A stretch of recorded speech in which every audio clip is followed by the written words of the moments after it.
Zakaj se Donald Trump, moški, ki se predstavlja kot predsednik miru, moški, ki je prejel prav tako prestižno kot zgodovinsko FIFA nagrado za mir, in moški, ki si nekega dne želi osvojiti Nobelovo nagrado za mir, znajde v tolikih vojnah? Njegov prvi mandat ni bil takšen. Izvedel je nekaj napadov v Siriji in tudi ukazal atentat na enega izmed najvišjih iranskih vojaških poveljnikov. Vendar se je izognil začetku kakršnihkoli večjih novih sovražnosti. Prvi predsednik je to storil vsaj po Reaganu, odvisno od tega, kako želite šteti. Tokrat je bil Pentagon nekoliko bolj zaposlen. Marca 2025 je bila dvomesečna vojna proti Hutijem, nato pa enodnevna operacija proti iranskemu jedrskemu programu junija. Nato je sledilo dolgo obdobje protikartelskih operacij ob obali Venezuele, ki se je januarja končalo z zajetjem Madura. Zdaj imamo vojno z Iranom. Poleg tega je dodal še nekaj drugih, bolj omejenih napadov, da bi zapolnil nekatere vrzeli. Imamo tudi nekaj spletk, ki se kuhajo na Kubi, vendar pustimo razpravo o tem za drugič. Pred operacijo Epic Fury, ki se mi je nekako samodejno popravila v operacijo Septic Fury, je Trumpova baza America First bila pripravljena sprejeti njegovo novo doktrino. Morda to ni bil izolacionizem, ki so si ga predstavljali, vendar je bila vojaška strategija z omejeno prisotnostjo. Ne glede na to, kaj so Združene države storile, se niso preveč zavezale regiji in za državo je bilo malo tveganja. To ni bilo ponavljanje vojn Georgea W. Busharja. Zdaj ankete kažejo, da se je zaradi vojne z Iranom od Trumpove MAGA baze odcepil le majhen del. Toda ti razočarani posamezniki si vseeno zastavljajo zgoraj omenjeno vprašanje. Kako se lahko predsednik miru vplete v toliko konfliktov?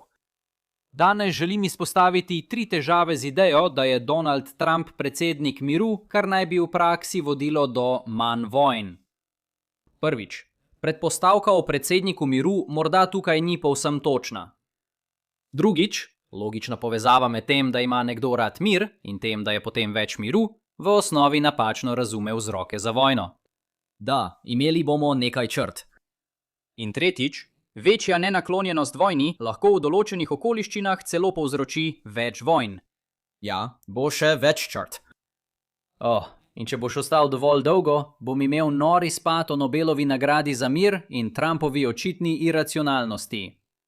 Ampak hitro postavimo pod vprašaj to začetno domnevo, da je Trump predsednik miru.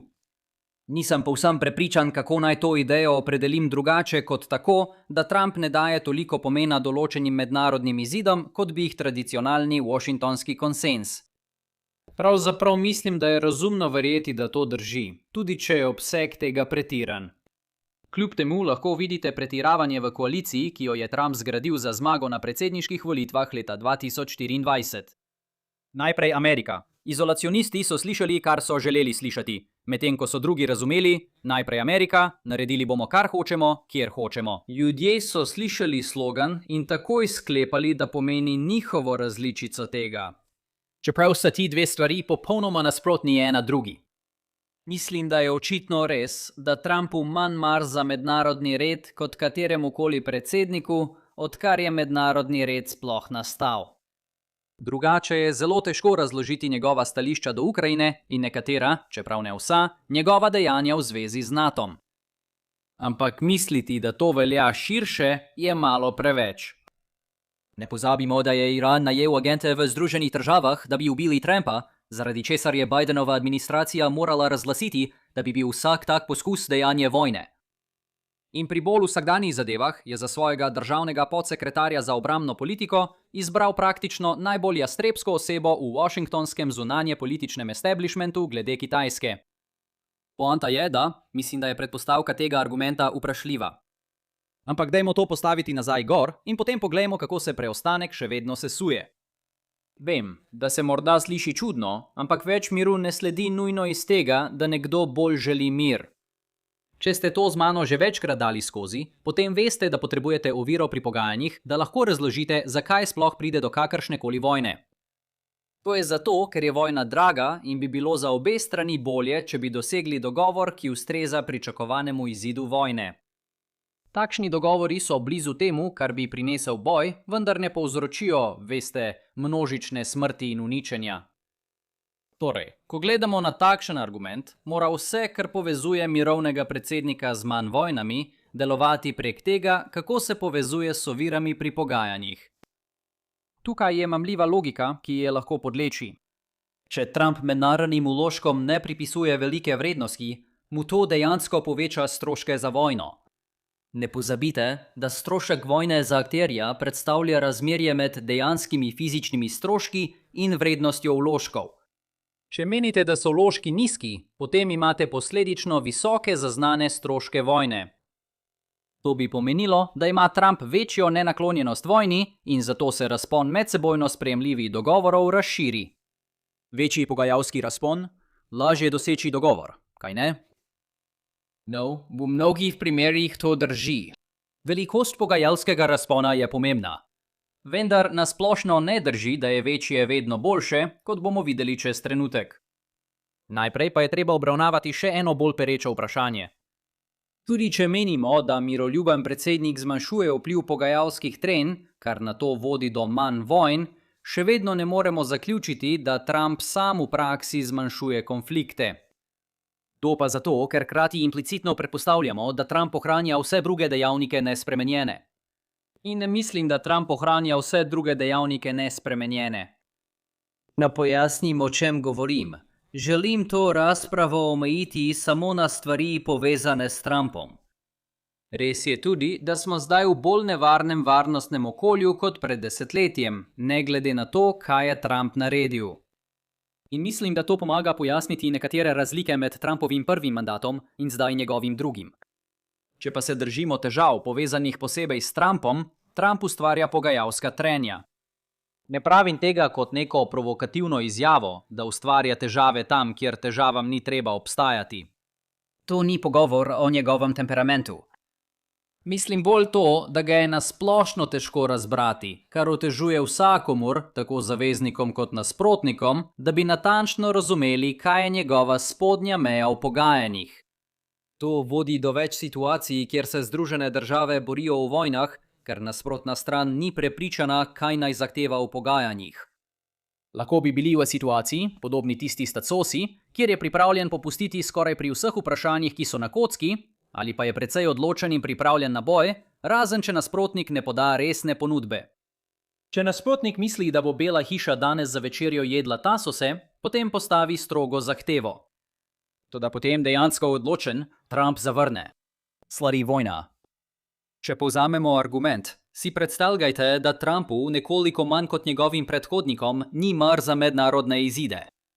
Tuda situacija vnese veliko več negotovosti. Potem je mogoče, da prevlada slednji učinek.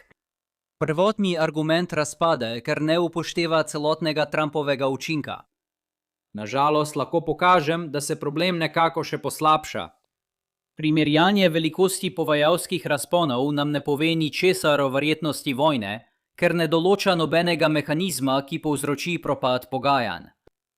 In včasih lahko manjša skrb za mednarodne izide pripelje do več vojn. Naj razložim.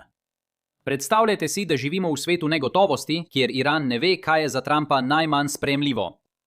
Morda je to zato, ker ni jasno, kako velike so ameriške zaloge orožja, in zato bi boj v Iranu povzročil nejasne negativne stranske učinke glede drugih ameriških interesov, kot je na primer sposobnost kasnejšega boja proti Kitajski. V teh okoliščinah je glavni dejavnik, ali bo prišlo do vojne, razlika med Trumpovima dvema možnima resničnima minimalnima zahtevama. To razliko imenujem mirovna premija. To je zato, ker je to znesek, ki ga mora nasprotnik plačati več manj zavezani različici Trumpa, da zagotovi, da bolj zavezana različica Trumpa sprejme predlog.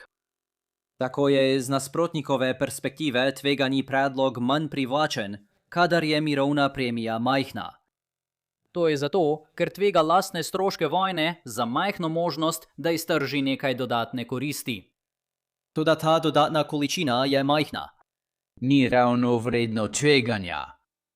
No, pred nekaj leti je ena od stvari, ki jih je moj samospoštljivi akademski alter ego odkril, spomnite se, on je dejansko profesor in dejansko teoretik iger, je, da je mirovna premija večja, kadar vodja manj skrbi za vložek. Ob nespremenjenih možnih fizičnih stroških vojne. Trump, ki mu je zelo mar za vložek, bi imel možne minimalne vrednosti, ki bi izgledale takole. Medtem ko bi imel Trump, ki mu je malo mar za vložek, možne minimalne vrednosti, ki bi izgledale takole. Intuitivno, če je Trumpu bolj mar, obe možnosti približa pričakovanemu izidu vojne, ker je nasplošno bolj pripravljen sprejeti kakršnekoli so resnični stroški. Enakovredno se razširijo navzven, ko je Trumpu nasplošno manj mar. Vendar je ključ tukaj v tem, da je mirovna premija manjša, ko je Trumpu bolj mar, in večja, ko je Trumpu manj mar. Posledično to, da je Trumpu bolj mar, zmanjšuje pogajalsko trenje. Za vse vas, ki živite za druge odvode, uživajte v tem trenutku, saj so končno postali pomembni tudi v družboslovnem okolju.